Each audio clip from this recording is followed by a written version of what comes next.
A eleição na OAB Espírito Santo se aproxima. Acontece no próximo dia 25. Esta semana, na nossa entrevista, estamos conversando com os representantes do pleito. Hoje, vamos falar com o candidato da chapa Rumo Certo. E é com você, Nami Shecker.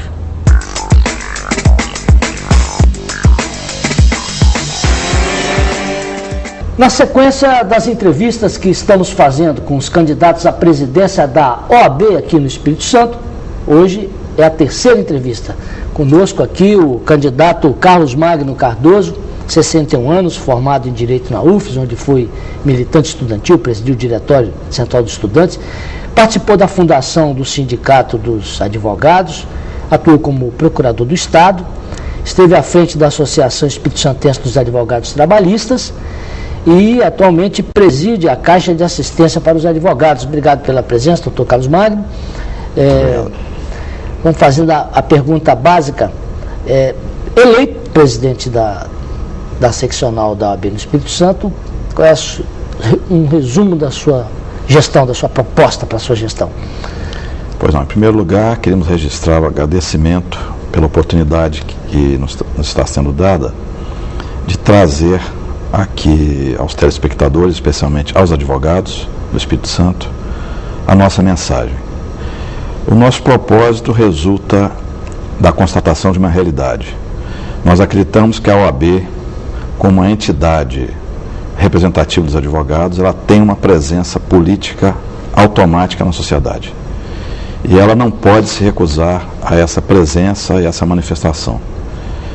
A OAB, por força inclusive da lei, do Estatuto da Advocacia, a Lei 8.906, ela tem a obrigação de defender as instituições, defender a democracia, o Estado Democrático de Direito, lutar pela justiça social, pelos direitos humanos, e nós pretendemos que isso realmente seja feito na nossa gestão. Chegando à OAB, nós vamos voltá-la cada vez mais para o cumprimento dessa missão. Nós entendemos que a OAB não pode se resumir só à defesa do advogado, à defesa das prerrogativas, que são importantes, evidentemente, e que vão ter toda a atenção na nossa gestão. Mas ela tem que ir um pouco além. Nós achamos que a sociedade brasileira, no momento, precisa de política. Política é discutir as questões, é levar ao conhecimento da população, e no caso, especialmente, a categoria, a classe dos advogados, as questões mais importantes, debater com eles e levar uma resposta deles à sociedade. E é isso que nós queremos fazer. A eleição da OAB ela vai se dando nesse contexto de investigação do Tribunal de Justiça, né?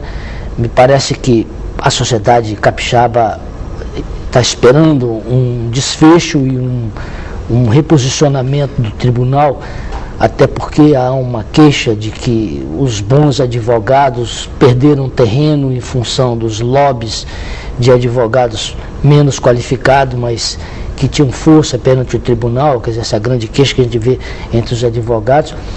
Enfim, nesse contexto de investigação do nosso tribunal, vocês advogados como operadores, essa eleição vai se dando nesse contexto, como é que o senhor vê esse cenário? E a disputa nesse cenário? Pois não. Isso é uma questão muito importante. Na nossa gestão, se Deus quiser, nós vamos chegar a dar uma resposta muito positiva, no melhor sentido da palavra, nessa questão. Positiva porque nós sabemos, em primeiro lugar, que isso é uma minoria. Isso afeta uma minoria de advogados e uma minoria de magistrados e outros integrantes da administração pública. Mas é uma minoria que, por força de uma atuação desviada dos propósitos da administração pública, especialmente do judiciário, ela tem um efeito, até por um efeito cascata, tem um resultado muito negativo para a sociedade.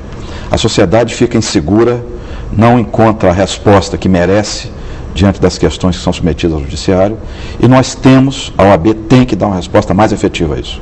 Nós vamos encaminhar todas essas questões através do monitoramento dessas situações, através de denúncias e através também de uma colaboração. Nós vamos colaborar com o judiciário em todo o sentido possível para que seja aprofundada.